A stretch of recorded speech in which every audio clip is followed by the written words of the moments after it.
அன்பான தேவ ஜனங்களே, ஆண்டவராகிய இயேசுவின் நாமத்தினாலே உங்களை வாழ்த்துகிறேன்.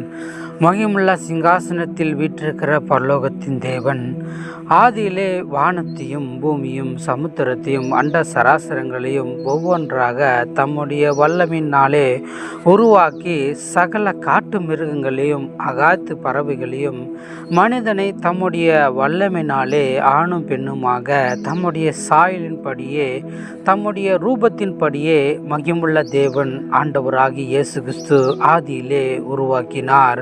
ஆம், அப்படித்தான் மகிமுள்ள தேவனுடைய நாமத்தை இந்நாளில் கூட நம் அறிந்து கொள்ளாமலும் உணர்வில்லாமலும் இருக்கிறோமா?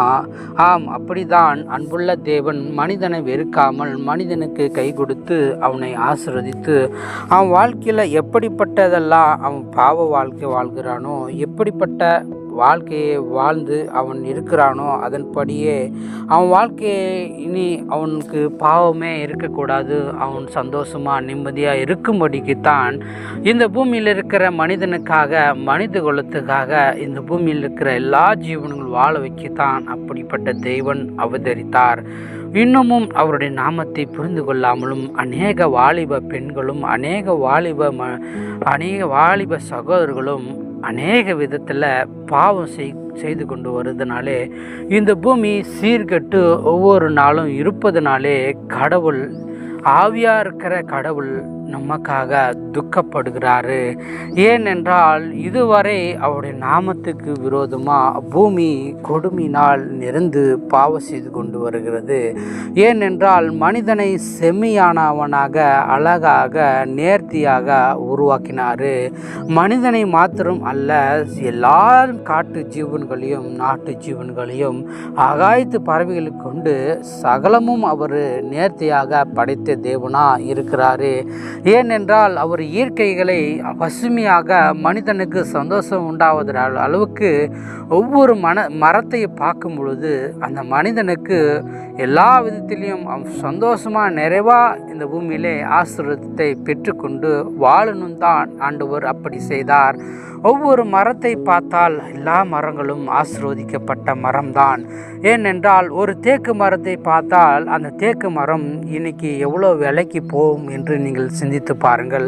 அந்த தேக்கு மரத்தை எடுத்து அது வீட்டிலே கதவு செய்யும்படி ஜன்னலை செய்யும்படிக்கு அநேக விதமாக அதை பயன்படுத்தி இந்த பூமியில் இருக்கிற மனிதனுக்கு கொடுத்த தெய்வம் எல்லா விதத்திலையும் அவன் நிறைவாக இருந்து இந்த பூமியிலே வாழ்ந்து தன்னுடைய அன்பின் ஞானம் ஒன்று மனிதனுக்கு கொடுத்து அவன் செய்யும் காரியம் எல்லாவற்றிலும் நேர்த்தியாக அழகாக அவன் எது செய்தாலும் என்ன வரைந்து இந்த பூமியில் ஒரு மனிதனுடைய உருவத்தோ இல்லை வேறு எது வரைந்து ஒரு ஓவியம் வரைந்தாலும் அவனுடைய சிந்தையில் ஒரு ஞானம் கொடுக்கப்பட்டிருக்குது. அந்த ஞானம் நானே கொடுத்தேன். ஏனென்றால் மனிதனுக்கு மெய் ஞானத்தையே நான் வைத்திருக்கிறேன். ஏன்னா மனிதனுக்கு மாத்திரல்ல, நீதிமான்களுக்கு என்று மெய் ஞானத்தை நான் வைத்திருக்கிறேன் என்று மகிமுள்ள தேவன் சொல்லுகிறாரு. ஆம், அப்படிதான் நீதிமான்களுக்காகவும் மாத்திரமல்ல, பாவிகளை ரட்சிக்கவும் பாவத்தை போக்கும்படிக்கு மகிமுள்ள தேவன் அவதரித்து இந்த பூமிக்கு வந்தார். அப்படிதான் அன்பான தேவன் இந்த வேளையில் கூட நாம் மனம் திரும்பும்படிக்கு நாம் எத்தனையோ பாவங்களை செய்து கொண்டு வந்திருக்கிறோம். அவர் இடத்துல இன்னும் நம் மனம் திரும்பாததுனால அன்பான தெய்வம் இப்படிப்பட்ட மக்கள் எல்லாம் மனம் திரும்பினால் எனக்கு நலமாக இருக்குமே என்று சொல்லித்தான் அவர் வந்தார். அப்படித்தான் அன்புள்ள தேவனுடைய வார்த்தை நீதிமொழி அதிகாரம் 11 31 வசனம், இதோ நீதிமானுக்கு பூமியில் சரி கட்டப்படுமே, துன்மார்க்கனுக்கும் பாவிக்கும் எத்தனை அதிகம் என்று மகிமுள்ள தேவன் இந்த வேளையில் சொல்லுகிறாரு. ஏனென்றால் நாம் அநேக விதத்தில் தவறிக்கொண்டு தினமும் எனக்கு அநேக விதமாக எனக்கு சம்பவிக்கிறது. எனக்கு ஒரு விதத்தில் கூட நான் நன்மையே செய்யலை, நான் விரும்பாததே செஞ்சு கொண்டு நான் பாவம் செய்கிறேனே, எனக்கு ஏன் பாவம் செய்கிறேன்னு கூட தெரியாமல் இன்னும் அந்த பாவத்தை விடக்கூட முடியலையே, நான் தொடர்ந்து பாவம் செஞ்சுட்டு வரேனே, என் வாலிப பிராயத்தில் கூட நான் சரியாக இல்லையே, என் வாலிப பிராயத்தில் கூட நான் சரியாக இல்லாமல் வாழ்ந்து வந்ததுனால என் சூழ்நிலைகளை அந்த பாவத்தினாலே நான் முன்னேறி வராமல் போயிருக்கலாமா, என் இருதயம் இப்படி தான் இருக்குமா என்று என்னை காப்பாற்றுகிற இந்த பாவத்திலிருந்து எந்த தெய்வம் இல்லையா என்று ஒவ்வொரு நாளும் சிந்தித்து தன் வழியில் ஒவ்வொரு விதமாக சிந்தித்து கொண்டு அவருடைய பாவத்தை மன்னிக்கிற தேவன் ஒரு இருக்கிறார் என்று தெரியாமல் வாழ்கிற அப்படிப்பட்ட தேவ ஜனங்களே, உங்களை ரட்சிக்கும்படிக்கும் உங்கள் பாவத்தை போக்கும்படிக்கும் அன்புள்ள தெய்வம் வான வழியாக இறங்கி வந்து இந்த பூமியிலே அவதரித்த தேவனுடைய நாமம் உண்டு. அப்படிதான் அன்பான தேவன் ஆண்டவராக இயேசு கிறிஸ்து ஒவ்வொரு மனிதனுடைய பாவத்தை சுமந்து ஒவ்வொரு பாவத்தை சுமந்த தேவ ஆட்டுக்குட்டியான தேவனுடைய பிள்ளையா அவதரித்த ஆண்டவராகிய இயேசு கிறிஸ்து இந்த பூமியை கண்ணோக்கி வானத்திலிருந்து பார்த்தாரு. ஒரு மனிதனும் நீதிமானா வாழல. ஒவ்வொரு மனிதனும் தன் வழியை கெடுத்து கொண்டதுனால மனிதனுக்கு வருகிற சோதனை அதிகமாக இருந்தது. மனிதன் சுமந்து கொண்டு போகிற பாவத்தை கட்டுக்க அடங்காத பாவங்கள் எல்லாம் ராட்சித மனிதனாக மிக மிருகமாக பாவம் செய்து கொண்டு வருகிறான் என்று சொல்லி அநேக பாவத்தில் சிக்கிக்கொண்டு பூமியே நாற்றம் அடிக்கிற அளவுக்கு ஒவ்வொரு மனிதனும் இந்த பூமியில் மனிதனுக்கும் சமாதானம் இல்லாமல் ஒருவர் அப்படிப்பட்ட பாவத்தை கண்டு ஒருவர் சமாதானம் இல்லாமல் அடித்து கொண்டு கொலை செய்து கொண்டு பாவ வாழ்க்கையை வாழ்கிறாங்க. அன்பான தேவ ஜனங்களே, வேதம் சொல்கிறது பாருங்கள், நாம் மனம் திரும்பலாம் நிச்சயமாக அவர் அன்பான தேவன் மகிமுள்ள தேவன் சொல்கிறார் பாருங்க, இதோ பூமியிலே நீதிமானுக்கு சரி கட்டப்படும், பாவிகளுக்கோ எத்தனை அதிகம் என்று அன்பான தேவன் நீதிமொழி அதிகாரம் 11வது அதிகாரம் 31வது வசனம் சொல்கிறாருங்க. ஏனென்றால் நீதிமானாக இருந்தால் இந்த பூமியில் நமக்கு எந்த தொந்தரவும் எந்த பிரச்சனையும் நமக்கு வராது. ஏனென்றால் நம்ம அநேக விஷயத்தில் தவறி கொண்டிருக்கிறது கூட நம்ம செய்கிற பாவம் கூட இது பாவம் செய்கிற அளவுக்கு உணர்வு இல்லைனாக்கா ஒரு மனிதனுக்கு அப்படிப்பட்ட மனிதனுக்கு பாவம் செய்கிறன்றது உணர்வு இல்லாதபடி இருக்கிறது எதனால் காரணம் என்றால் இந்த பூமியில் சுற்றி கொண்டிருக்கிற ஆவி, மறைமுகமாக இருக்கிற ஆவியாகிய சாத்தான், அவன்தான் மனிதனை வஞ்சித்து தன் மனிதனுடைய இதயத்தை வஞ்சித்து ஒவ்வொரு நாளாக அவனுடைய கஷ்டத்தை ஒவ்வொரு நாளும் உனக்கு இப்படிப்பட்ட கஷ்டம் இருக்குது, உன்னுடைய பாவத்தை மன்னிக்கிற கடவுள் இல்லை, நீ பாவமே செய்து கொண்டிரு, இந்த பாவம் செய்யி, நீ அந்த பாவம் செய்யி, ஒவ்வொரு பொண்ணை கெடுக்கணுமா, நீ அந்த பொண்ணை கெடுத்து நீ பாவம் செய்து கொண்டிரு. ஒவ்வொரு விதமாக சாத்தான் ஒவ்வொரு மனிதனுக்கு பின்னாடி போயிட்டு வஞ்சித்து அவனுடைய தந்திரத்துக்குள்ள தேவனை துக்கப்படுத்தும்படிக்கு படைத்த தேவனை துக்கப்படுத்தும்படிக்கு ஒவ்வொரு ஆவிகளும் மனிதனை அழிக்கும்படிக்கு வந்து கொண்டு இப்பொழுது கூட எல்லா விதத்திலையும் சம்பவித்து ஒவ்வொரு நொடியாக மரணத்தை தேடி போய்கொண்டிருக்கிறார்கள். அப்படிதான் மனிதனை வஞ்சித்து மரண வழியாக நடத்தின சாத்தனுடைய கிரிகளிலிருந்து சாத்தனுடைய சோதனையிலிருந்து ரட்சிக்கப்படும்படிக்கு தான் அன்புள்ள தேவன் இந்த பூமியிலே அவதரித்தார். வேத வசனம் தெளிவாக சொல்லுது பாருங்க, பிசாசனுடைய கிரிகளை அழிக்கும்படிக்கே தேவனுடைய குமாரனாகிய இயேசு கிறிஸ்து இந்த பூமியிலே அவதரித்தாராம்.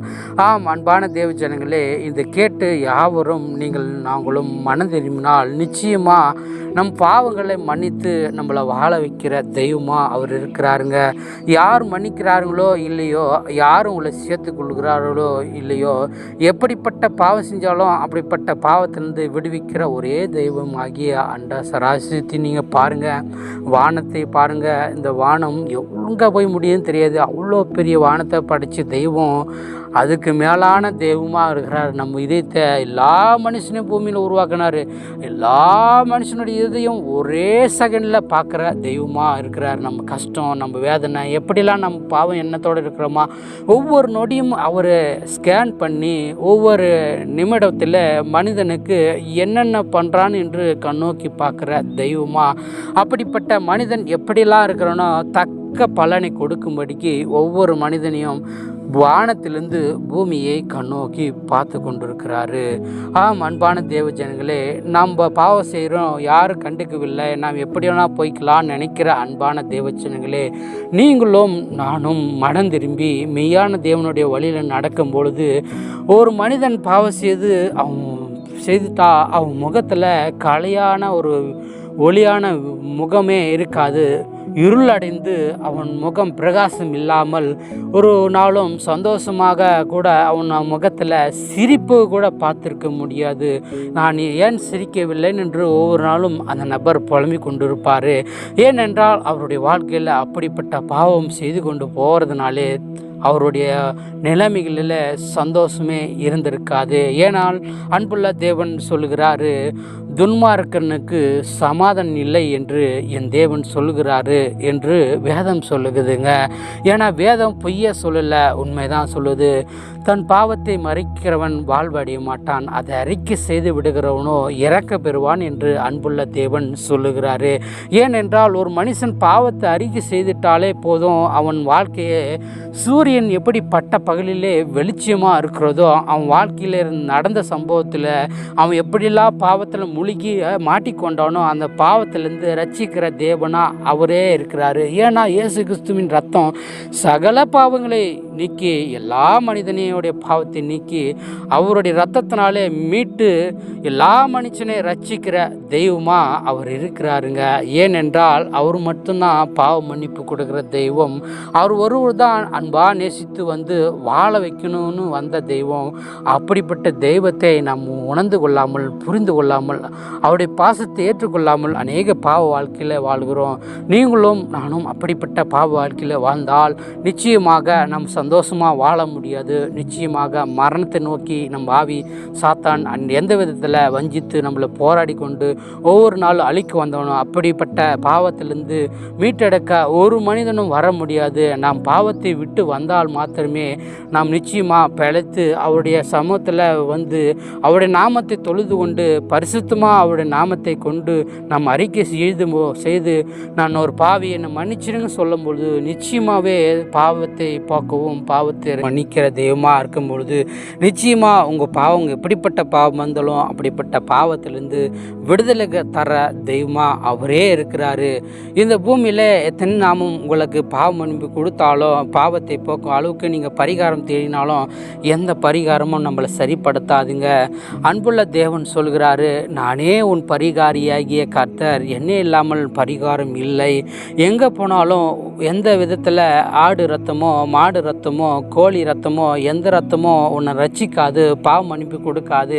எந்த ரத்தம் சிந்தினாலும் உன்னை ரட்சிக்க முடியாது. நானே இரட்சகர், என்னை இல்லாமல் இரட்சகர் இல்லை என்று அன்பான தேவன் இந்த வேளையில் வாக்கு பண்ணுகிறாரு. அன்பான தேவஜனங்களே, நீங்களும் நானும் மனம் திரும்பினால் நாள் நிச்சயமாக நம்மளை வாழ்வை வைக்கிற தெய்வம் நமக்கு உண்டுங்க. நாம் அவருடைய நாமத்தினாலே பற்றி கொண்டு நாம் மனம் திரும்பும்போது நிச்சயமாக எல்லா சோதனையிலிருந்து ரட்சித்து பாதுகாத்து எல்லா மரண கட்டுகளிலிருந்து நம்மளை ரட்சிக்கிற தேவன் அவரே இருந்து நம்மளை வழி நடத்துகிற தெய்வமாக இருக்கிறாரு. நாம் மனம் திரும்புவோமா? அன்பான தேவ ஜனங்களே, இந்த வேலையில் கூட ஆண்டவரே உம்முடைய வல்லமைக்காரம் மனம் திரும்பாதபடி ஆண்டவரே உணர்வு இல்லாமல் பாவத்தில் மாட்டிக்கொண்டிருக்கிற எல்லா நபர்களுக்காக இந்த வேலையில் இறங்கி வந்தீங்களப்பா. எல்லா பாவத்தையும் நீக்கி ஆண்டவரே உம்முடைய ரத்தத்தினாலே எல்லா மனிதரையும் தொட்டு ரட்சிங்கப்பா. அந்த வேலையில் இயேசு கிறிஸ்துவின் ரத்தம் சகல பாவங்களை சுத்திகரிக்கும் என்று சொன்ன வசந்தபடியே அப்படியே எல்லா மனிதனுடைய பாவத்தை நீக்கி ஆண்டவரே உம்முடைய மெய்யான ஒளியை புரிந்து கொள்ளும்படிக்கு உம்முடைய வல்லமை கரம் இந்த வேலையில் இறங்கட்டும். நீர் அப்படியே அந்த எல்லா பாவத்தில் மாட்டிக்கொண்டிருக்கிற மக்களை ரட்சித்து இந்த வேளையில் அப்படியே எல்லா மனுஷனையும் ஒவ்வொரு மனிதனை குடும்பங்களையும் ஆசீர்வதித்து வழிநடத்த போகிற உன்னதமான தேவனுக்கு நன்றி. இயேசுவின் நாமத்தினால் வேண்டுகிற நல்ல பிதாவே, ஆமென், ஆமென்.